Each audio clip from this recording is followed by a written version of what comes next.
আজকে সকালটা ছিল অন্যরকম। জানালা দিয়ে সূর্যের মৃদু আলো আয়রার চোখে মুখে পড়লে চোখ মুখ কুঁচকে ফেলে। শেষ রাতের দিকে ঘুমিয়েছে, এখনো ঘুম কাঁচা। শরীর জুড়ে অসহ্য ব্যথারা যেন মাথাচাড়া দিয়ে উঠেছে।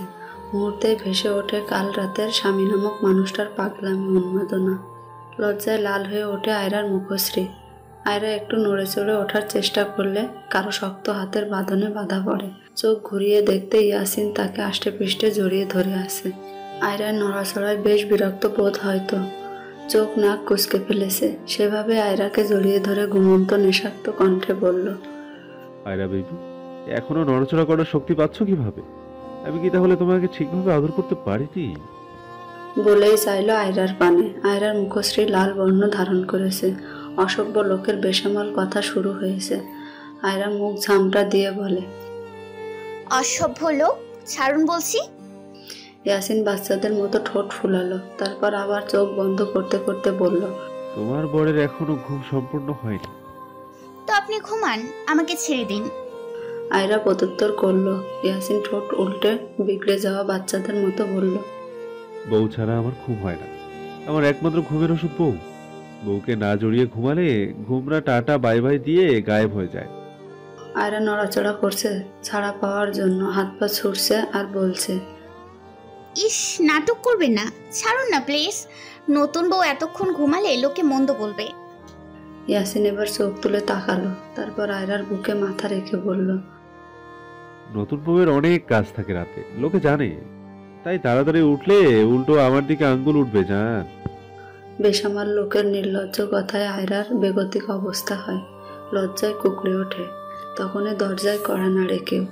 বাহির থেকে ভেসে আসে, ভাইয়া, ভাবি, তোমাদের খেতে ডাকছে নিচে, তাড়াতাড়ি আসো। আয়রা ভীষণ লজ্জা পেল। ইয়াসিনের দিকে করুণ দৃষ্টি ফেলল। ইয়াসিন আর জ্বালালো না মেয়েটাকে, ছেড়ে দিল। আয়রা যেন হাঁপ ছেড়ে বাঁচল। কোনো রকম গায়ে চাদর জড়িয়ে ওয়াশরুমে গেল। ইয়াসিনের ঠোঁটের তৃপ্তির হাসি। আরহানের সকাল সকাল ঘুম থেকে ওঠার অভ্যাস। সকালে উঠে সে তার বারান্দায় শরীর চর্চা করে। আজও তার ব্যতিক্রম হয়নি। অবশ্য ব্যতিক্রম একটু হয়েছে। আগে যে রুমে নিজে একা ছড়িয়ে ছিটিয়ে ঘুমাতো, আর সেই রুমে অন্য একজনও আছে। ঘুম থেকে ওঠার পর একপল ঈশানীর দিকে তাকিয়েছিল। মেয়েটা বেঘরে ঘুমোচ্ছে। ঘুমানোর সময় ওড়না শরীরে জড়িয়ে রেখেছিল, সেটা কিছুটা সরে গেছে। প্লাজোটা খানিক উপরে উঠে গেছে। ঘুমন্ত মুখ আর এমন বিধ্বস্ত অবস্থা দেখে আরহানের পুরুষালী হৃদয়টা ধক করে ওঠে। মুহূর্তে আরহান নিজেকে শাসায়। তুই এত নির্লজ্জ হলি কবে থেকে? একটা বাচ্চা মেয়ের দিকে এভাবে তাকাচ্ছিস। যদিও মেয়েটা তোর বউ, তবু এখনো দূরত্ব আছে। আর মেয়েটা নিতান্তই বাচ্চা, শুধরে যা। নিজে নিজে এসব বিড়বিড় করে সে দ্রুত ওয়াশরুমে যায়। তারপর ফ্রেশ হয়ে শরীর চর্চায় ব্যস্ত হয়। এদিকে ঈশানীর ঘুম কিছুটা পাতলা হয়। চোখ মেলে তাকায়। প্রথম 2 সেকেন্ড সব অপরিচিত লাগে তার। মুহূর্তে মনে করে এটা তার স্বামীর কক্ষ, আর সে এখন বিবাহিত। সে রুমের চারদিকে চোখ বুলায়। তার স্বামী নামক মানুষ নেই রুমে। সে ওঠে, ওয়াশরুমের দিকে আগায়। সেটাও বাহির থেকে লাগানো। ঈশানী ভাবলো হয়তো আরহান নেই রুমে। তাহলে আজ ভোর ভোর উঠেছে। প্রকৃতির হাওয়া খেতে ব্যালকনির দিকে পা বাড়ায়। মুহূর্তেই পা থেমে যায়। চোখে পড়ে এক সুগঠিত দেহের পুরুষ, শরীরচর্চায় নিমগ্ন। উদাম শরীরে ডাম্বল হাতে শরীরচর্চায় ব্যস্ত। ঘামে চকচক কপাল। পেশির ভাঁজে আলো পড়ে যেন এক শিল্পীর নিখুঁত তুলির আঁচড়। প্রতিটি মুভমেন্ট যেন নিয়ন্ত্রিত শক্তি। ঈশানীর চোখ আটকে যায় তার হাতে, বাহুর পেশিতে।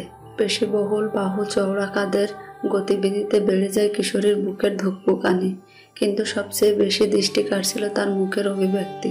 একটা শান্ত মনোযোগী ভাব, যেটা না চাইলেও চোখ টেনে রাখে। ঈশানী অদ্ভুতের ন্যায় চেয়ে তখনই আরহান পিছু ফিরে। দুজনের চোখের মিলন ঘটে। ঈশানীর ভিতরের সত্তা হাঁসফাঁস করে ওঠে। লুকিয়ে লুকিয়ে দেখার অপরাধে নিজেকে দুটো ভয়ানক গালি দেয় মনে মনে। এভাবে ধরা পড়ে যাবে ভাবেনি। আরহান 1 পা 2 পা করে এগিয়ে আসে, যেটা দেখে ঈশানী ধরা পড়ে যাওয়া চোরের মতো দৌড়ে পালায়। আরহান অবাক হয়ে যায় ঈশানীর আচরণে। হতবিহ্বল হয়ে দাঁড়িয়ে থাকে। ঈশানী নিচে নেমে আসে। বাড়ি ভর্তি মেহমান আর নেই। কালকে বিয়ের পরপরই প্রায় সবাই চলে গেছে। গুটি কয়েকজন যারা আছে তারা নিকটস্থ আত্মীয়। আজই হয়তো চলে যাবে। মিনারা বেগম রান্নাঘরে সকালের নাস্তা বানাচ্ছে। হাতে হাতে কাজ করে দিচ্ছে ময়না। ঈশানী গুটি গুটি পায়ে গিয়ে দাঁড়ায় মিনারা বেগমের পিছনে। কিছু বলবে কিনা ভাবছিল। ময়না ঈশানীকে দেখে দাঁত কেলিয়ে হাসে, তারপর হেসে হেসে বলে, আফামনি ওইটা গেছেন, ঘুম ভালো হয়েছে নি? ঈশানী অত ভাবলো না, স্বাভাবিকভাবে উত্তর দিল। হ্যাঁ, ভালো হয়েছে। মিনারা বেগম চোখ রাঙালেন। ময়না আর কিছু বলল না, তবে মুসকে মুসকে হাসতে ভুলল না। মিনারা বেগম ঈশানীকে ডাকলেন, তারপর বলল, বাবু উঠেছ? ঈশানী কেমন লজ্জা পেল, ভিতরটা ছটফটিয়ে উঠল, কোনো রকম মুখ দিয়ে বের করলো, হুম। মিনারা বেগম ফের বললেন, দ্রুত সকালের নাস্তা খেয়ে তৈরি হয়ে নিবি। আয়রার বোবাত আজকে। ঈশানী মাথা দোলালো, জিজ্ঞেস করলো, আর রূপু কি আজকে আসবে ছোট মা? মিনারা বেগম কাজ করতে করতেই বললেন, হ্যাঁ, জামাই সহ আসবে।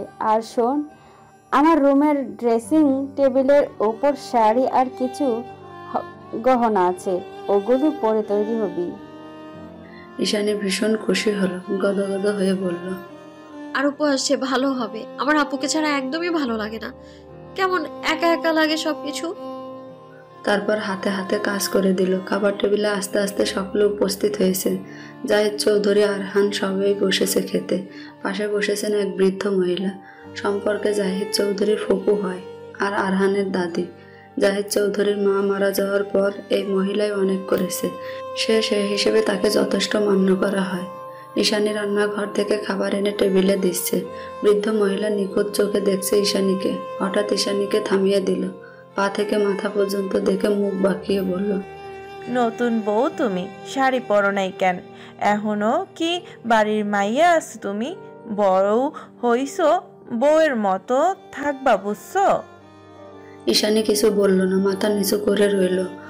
পায়ের বৃদ্ধা আঙুল দিয়ে ঘরের টাইলস খুঁজছে। বৃদ্ধা মহিলা এবার সব লজ্জা শরমের মাথা খেয়ে বলল, শরীরে তো এক সডাক মাংস নাই। আমার অমন হুস্তু পুষ্টু বলবান নাতিরে খুশি করবা কি দিয়া? বেশি বেশি খাইয়া গতরে মাংস বানাও, স্বামী সামলাইতে হইব তো।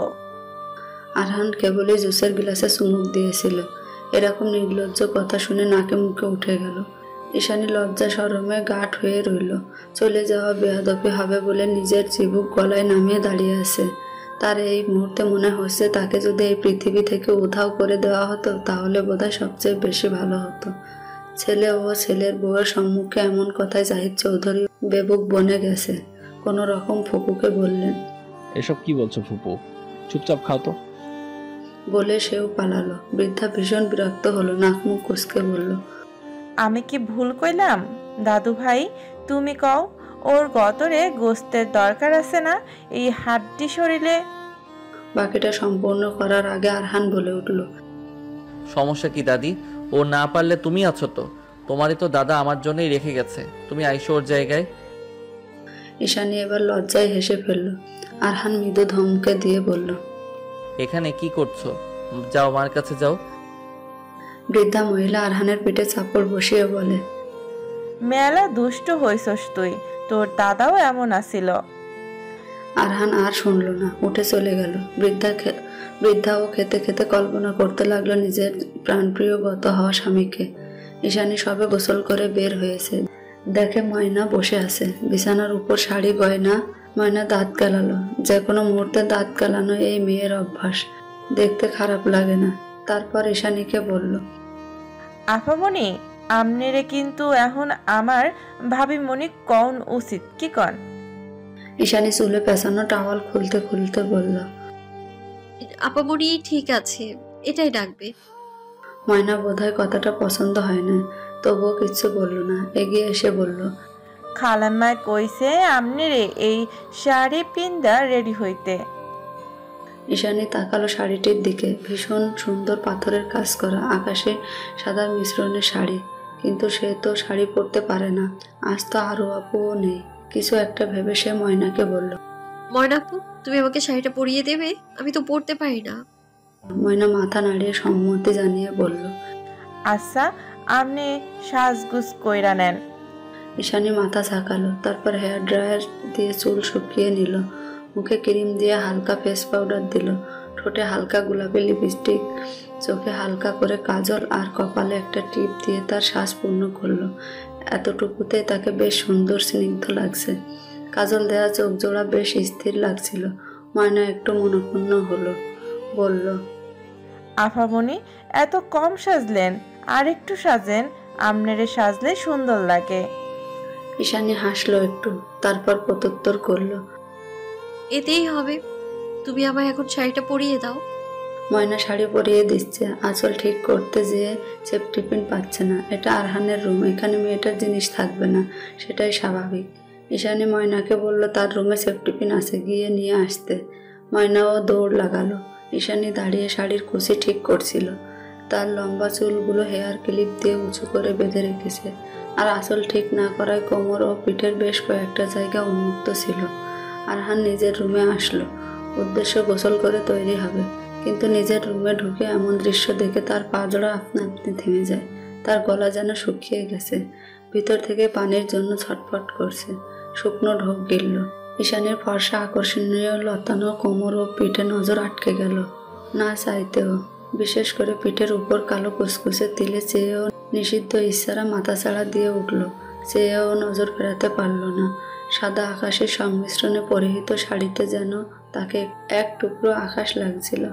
তখনই ময়না এসে দাঁড়ালো আরহানের পিছনে। উকি দিয়ে দেখার চেষ্টা করলো ব্যাপারটা। কাহিনী বুঝে মিটিমিটি হাসে, তারপর টিপ্পনি করে বলে, ভাইজান আমনেরই বউ তো, ভিতরে গিয়ে ভালোভাবে দেখেন, কেউ না করবো না, এমনি লুকাই লুকাই দেখে কি মজা আছে। ময়নার কথা শুনে ঈশানী তড়িৎ পিছু ফিরে চায়। আরহানকে দেখে তার শরীরে একটা শীতল ঢেউ খেলে গেল বোধহয়। লজ্জা সরম সংকোচে মুখ লাল হয়ে ওঠে। আজ যেন তার লজ্জা পাওয়ার দিন। সকাল থেকে লজ্জা পেতে পেতে তার মুখ টমেটো হয়ে গেছে যেন। আরহান চোখ রাঙিয়ে তাকায় ময়নার দিকে, তারপরে দাঁতে দাঁত পিষে বলে, আমার বউকে আমি লুকিয়ে দেখি, সামনে বসিয়ে দেখি, তোর কি সমস্যা? নিজের কাজ কর যা। আমার বউ কথাটি শুনে ঈশানীর মস্তিষ্ক সবার আগে ধরলো। আবার যেন বৈদ্যুতিক শক বয়ে গেল, শরীর তরঙ্গায়িত হলো। ময়না দাঁত কেলিয়ে রুমে ঢুকলো। আরহান ওয়াশরুমে ঢুকলো। যাওয়ার আগে একবার শুধু বলল, বাহিরে যাওয়ার আগে চুলগুলো খুলে বের হবে। ঈশানী বলতে চাইলো, এই গরমে কে চুল খোলা রাখে, কিন্তু বলতে পারলো না। তার আগে আরহান ভিতরে ঢুকে গেছে। ময়না হাসতে হাসতে বলে, ভাইজান দেহি একদিনেই বউ পাগল হয়ে গেছে, বউয়ের পিঠ পুট কাউরে দেখবার দিবার চায় না। ঈশানী চোখ রাঙালো। ময়না চুপ হয়ে গেলেও মিটিমিটি হেসে যাচ্ছে। আর এদিকে ঈশানী লজ্জা সংকোচ নিয়ে শরমে মরে যাচ্ছে, ছুঁয়ে যাচ্ছে নতুন নাম না জানা কত নরম অদৃশ্য অনুভূতি। রৌদ্রতপ্ত দিন, চারদিকে এক ভ্যাপসা ছেড়েছে। সূর্যটা যেন রাগ করে প্রখর দীপ্তি ছড়িয়েছে চারিদিকে। চৌধুরী বাড়ির সকলে কিছুক্ষণ আগে ইয়াসিনের বাড়িতে এসেছে। আয়রা বাবা মা ভাইকে দেখে কেঁদে ফেলে। একদিন বাড়ি থেকে দূরে, অথচ মনে হয়েছে কত বছর হয়ে গেছে। জাহিদ চৌধুরী মেয়ের মাথায় হাত দিয়ে শান্ত করেন। বউ ভাতের অনুষ্ঠান শেষ হলেই তারা মেয়ে ও জামাইকে নিয়ে বের হবে। ঈশানীর অবস্থা গরমে নাজেহাল। একে তো অসহ্যকর গরম, তার উপর শাড়ি গয়না চুল ছেড়ে তার আরও বেহাল দশা। কমিউনিটি সেন্টারের হলরুম জুড়ে মানুষের আনাগোনা, যেন এসি রুমটাকে উত্তপ্ত করছিল। আরহান দাঁড়িয়ে কথা বলছিল অন্যদের সাথে, কিন্তু তার নজর ছিল ঈশানীর উপর। দূর থেকে খেয়াল করলো মেয়েটার অস্বস্তি, বিরক্তিতে নাক মুখ কুঁচকে ফেলা, বিচলিত, ক্লান্তি। আরহান কথা শেষ করে সামনে দাঁড়ানো ব্যক্তির সাথে, তারপর পা বাড়ায় ঈশানীর দিকে। কিন্তু ঈশানীর দিকে তাকাতেই চোখ পড়ে ঈশানীর টেবিলে একজন অপরিচিত ছেলে বসা। কপালে ভাঁজ পড়ে আরহানের। সেভাবে এগিয়ে যায় টেবিলের দিকে। ছেলেটা আরহানকে দেখে মোটেও পাত্তা দেয় না, নিজের কাজ করে যায়। ঈশানীকে বলে, এই যে মিস, আপনার নাম আর নাম্বারটা দিন না প্লিজ। ঈশানী এতক্ষণ বিরক্ত হয়ে অন্যদিকে তাকিয়ে এড়িয়ে চলার চেষ্টা করছিল, কিন্তু এ তো পুরোই নাছোড়বান্দা। এমনিতেই গরমে যাচ্ছে তাই অবস্থা, এখন এই লোকের প্যানপ্যানানিতে আরও বিরক্ত হয়। শক্ত কণ্ঠে কিছু বলার জন্য মুখ ঘুরালে আরহানের শক্ত নজরে আটকে যায়। সে কিছু বলার আগে আরহান গম্ভীর কণ্ঠে বলে ওঠে, মিস না মিসেস হবে, ওনার নাম মিসেস ঈশানী চৌধুরী।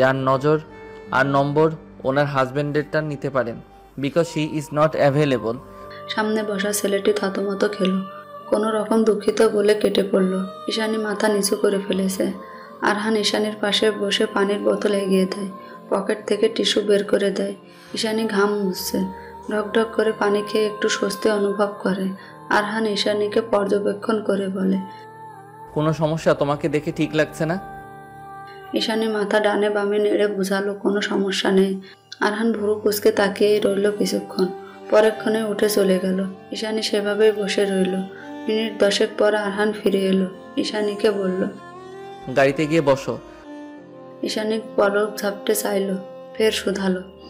গাড়িতে বসবো কেন? আরহান ঈশানীর হাত ধরে টান দিল, তারপর প্রত্যুত্তর করল। বাসায় যাব আমরা, তাড়াতাড়ি বের হও। ঈশানী বোকা বোকা চাহনি নিক্ষেপ করে আবার বলল, বাসায় যাবো এক্ষুনি? ছোট মা, চাচু আর উপু ভাইয়া ওরাও তো যাবে, আমরা একা কেন যাব? আরহান এ পর্যায়ে বেশ বিরক্ত হলো। মেয়েটা বেশি প্রশ্ন করে। কপালে ভাঁজ ফেলে চাইল ঈশানীর দিকে, তারপর জবাব দিল, আমরা এখনই যাব, ওরা পরে আসবে, এখন চলো। ঈশানী আর কিছু বলতে পারলো না। আরহান টানতে টানতে নিয়ে গেল। যেখানে শাড়ি পরে ঈশানী হাঁটতেই পারে না, সেখানে টানাটানিতে শাড়িতে পা বেঁধে যাচ্ছে, বারবার পা আটকে যাচ্ছে। সে এবার বিরক্ত হলো, মৃদু চিল্লিয়ে বলল, এভাবে গরুর মতো টানছেন কেন? পড়ে যাচ্ছি তো। আরহান এ পর্যায়ে থেমে গেল, পিছনে ফিরে চাইল ঈশানীর দিকে। তারপর আলগোছে নরম হাতে ধরল ঈশানীর হাত। তারপর নিয়ে গিয়ে গাড়িতে বসিয়ে দিয়ে নিজেও ড্রাইভিং সিটে বসে। তারপর সামনের দিকে তাকিয়ে ঈশানীকে বলে, চুলগুলো বেঁধে নাও। ঈশানী খুব বিরক্ত আরহানের ব্যবহারে। এরকম করে হুটহাট বদলায় কেন এই লোক? আরহানের দিকে তাকিয়ে থেকে বিরক্ত সুরে মুখ বাঁকিয়ে বলে, এভাবে নিয়ে আসলেন কেন? আমরা একা যাবো নাকি? আরহান এবার শান্ত দৃষ্টি নিক্ষেপ করে ঈশানীর দিকে। তার শান্ত দৃষ্টি ঈশানীর ভিতরে সত্তা নাড়িয়ে দেয়। ঈশানীর এতক্ষণে হম্বিতম্বি সব এক নিমেষেই গায়েব হয়ে যায়। মাথা নিচু করে ফেলে। আরহান এ পর্যায়ে মুখ খুলে।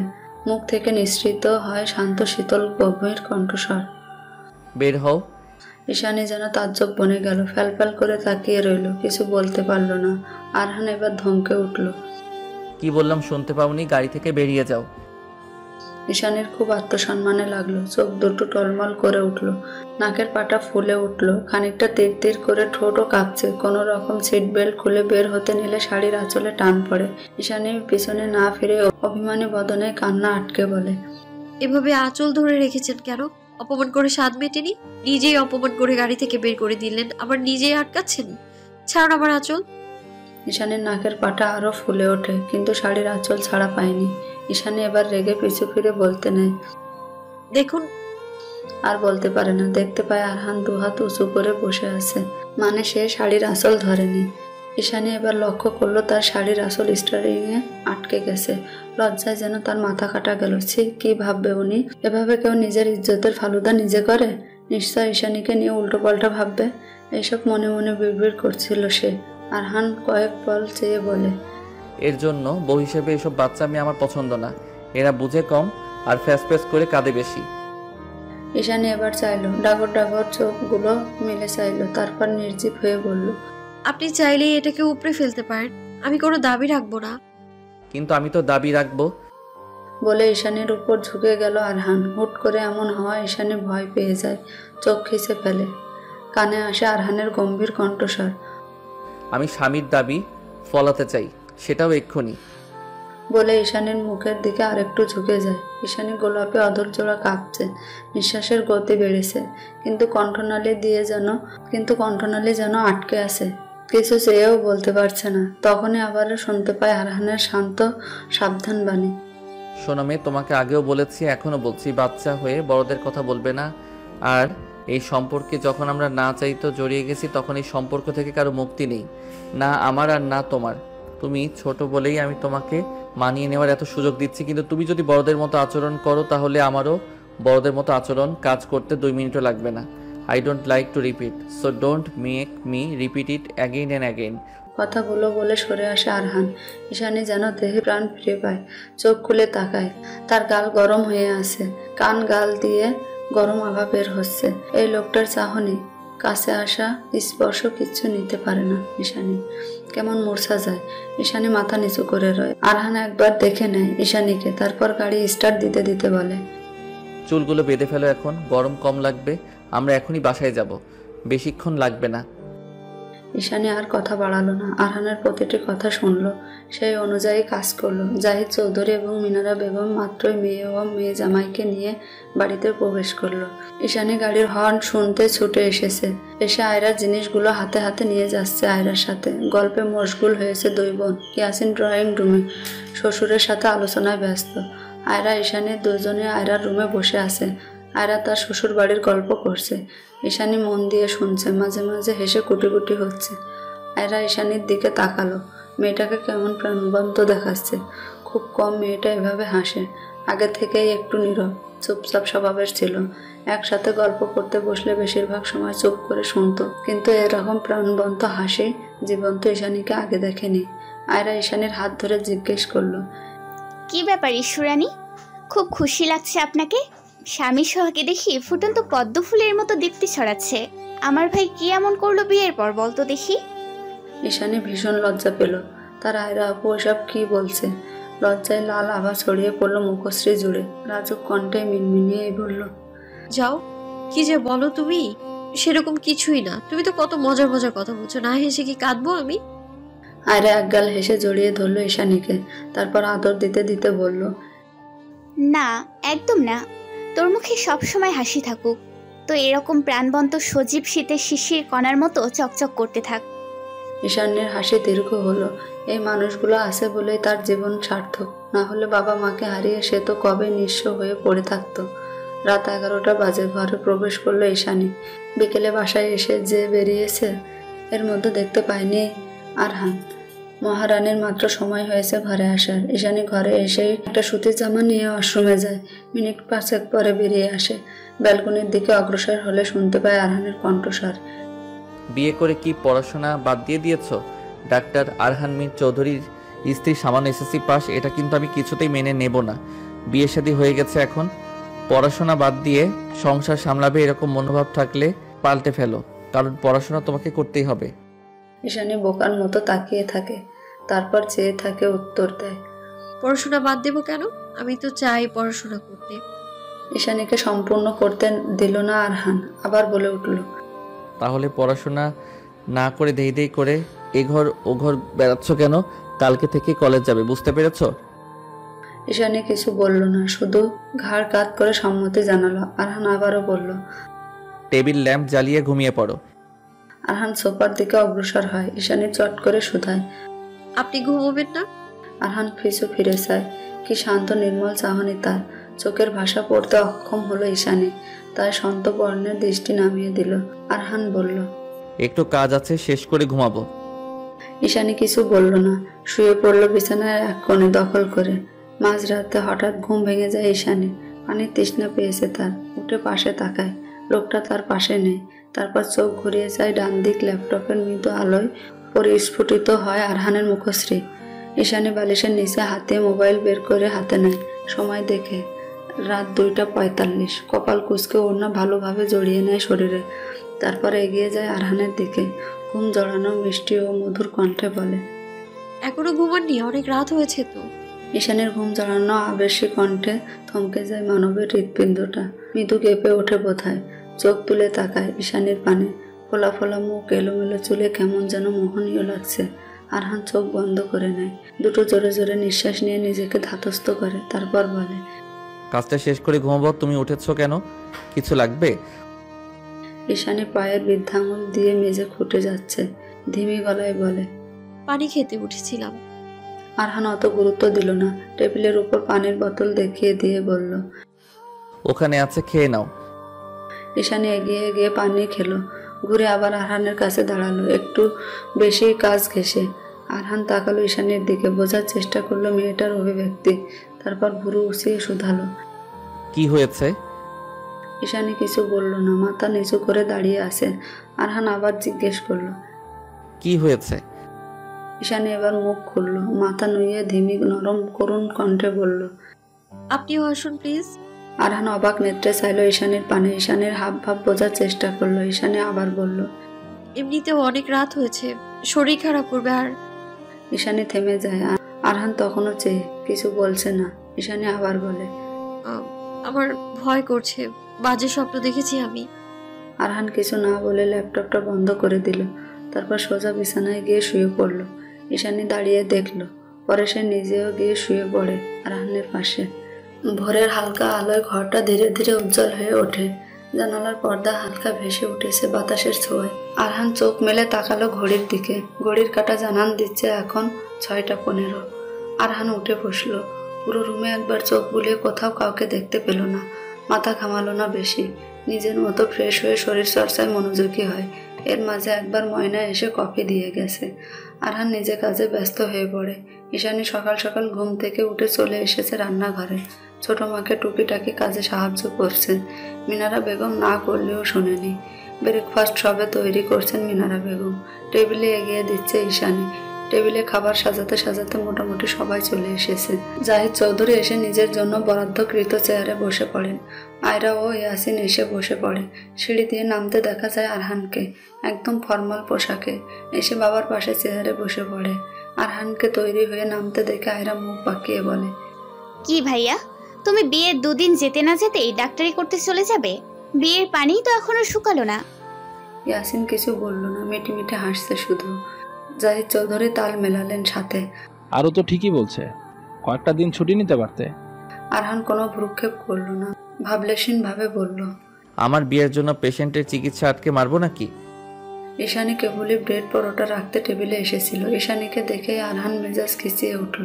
তিরিক্ষে মেজাজে বলল, এই মেয়ে তোমাকে না বলেছে আজ থেকে কলেজ যেতে? তুমি কলেজের জন্য তৈরি না হয়ে রান্নাঘরে কি করছো? ঈশানী ভীষণ কষ্ট পেল। সকলের সামনে এভাবে চিল্লিয়ে বকা দেওয়ার কি আছে? সে তো এখনই যেত রেডি হতে। মুখটা ছোট করে ফেললো ঈশানী। মুখে কিছু বলল না। জাহিদ চৌধুরী আরহানকে ধমকে বললেন, মেয়েটার সাথে এভাবে কথা বলছো কেন? সুন্দর মতো বুঝিয়ে বললেই তো হয়। ঈশানী গাল ফুলিয়ে উপরে চলে গেল। 15 মিনিট পর নেমে আসে। তাকে প্রায় সবার খাওয়া শেষ, তারা চলে গেছে। আয়রা বসে আছে টেবিলে। ঈশানী আসলে তাকে উদ্দেশ্য করে বলে, দ্রুত খেয়ে নে, ভাইয়া অপেক্ষা করছে বাইরে। ঈশানী মুখ বাঁকালো, তারপর বলল, উনি দাঁড়িয়ে আছে কেন? আয়রা ফোন টিপতে টিপতে প্রত্যুত্তর করলো, বাবা বলেছে তোকে কলেজে পৌঁছে দিতে, তাই দাঁড়িয়ে আছে। জলদি যা, না হয় আবার ধমক খাবি। ঈশানী ব্রেডে কামড় বসিয়ে বলল, আমি একাই যেতে পারবো, যাবো না ওনার সাথে। আয়রা বেশি ঘাটলো না ঈশানীকে। সেও দ্রুত খাবার শেষ করে কাঁধে ব্যাগ নিয়ে ছুটল। গাড়ি নিয়ে আরহানকে দাঁড়িয়ে থাকতে দেখেও পাত্তা দিল না। উল্টো দিকে মুখ দিয়ে ছুটল গেটের দিকে। অপেক্ষা করছে রিক্সার জন্য। আরহান শান্ত হয়ে সব দেখলো। তারপর গাড়ি নিয়ে এগিয়ে গেল ঈশানীর দিকে। ঈশানীর সামনে গাড়ি থামিয়ে জানালার কাছ নামিয়ে বলল, তুমি কি গাড়িতে উঠবে নাকি আমি কোলে করে নিয়ে আসবো? ঈশানী চকিত নয়নে তাকালো। তখনই আবার গাড়ির হর্ন বেজে উঠল। ঈশানী মুখে কিছু বলল না, ঠায় দাঁড়িয়ে রইল। ভাগ্যক্রমে সে একটা রিক্সাও পেয়ে গেল। দ্রুত রিক্সায় উঠে গেল। আরহান শুধু তাকিয়ে দেখে গেল। তারপর সে নিজেও হাসপাতালের উদ্দেশ্যে গেল। টিফিন পিরিয়ড চলছে। 5 দিন পর কলেজে এসেছে ঈশানী। এ নিয়ে মিথিলার অভিযোগের শেষ নেই। মিথিলার ভাষ্য মতে ঈশানীকে ছাড়া তার এতিম এতিম দুঃখী লাগে। আর এরকম বাজে অনুভব করানোর জন্য ঈশানীর শাস্তি হওয়া প্রয়োজন, কঠোর শাস্তি। ঈশানী মিথিলার কথায় কোনো মন নেই। সে ভাবছে এই যে তার জীবনে এমন আমূল পরিবর্তন হলো, সে এ সম্পর্কে প্রিয় বান্ধবীকে কিছু জানাবে কি না দ্বিধাদ্বন্দ্বে ভুগছে সে। কিন্তু সম্পর্কটা এখনো যেখানে অনিশ্চিত, সেখানে সেই সম্পর্ক নিয়ে আলোচনা করে সকলকে জানিয়ে লাভ কি? তাই সে ব্যাপারে কিছু জানালো না মিথিলাকে। এদিকে মিথিলা তখন থেকে বকবক করে যাচ্ছে। ঈশানীর থেকে কোনো প্রতিক্রিয়া না পেয়ে সে ঈশানীর বাহু ধরে ঝাঁকিয়ে জিজ্ঞেস করে, কি রে, শুনছিস আমার কথা? ঈশানী সদ্বিত ফিরে পেলে মাথা নাড়িয়ে বলল, হ্যাঁ, কি বলছিস বল। মিথিলা ভীষণ হতাশ হলো। তার এই বান্ধবী পরিবর্তন হওয়ার নয়, এমনই থাকবে নাকি এই মেয়ে? তারপর আবার কিছু একটা মনে পড়তেই দ্বিগুণ উৎসাহিত হয়ে ঈশানীর কাছে ঘেঁষে গেল।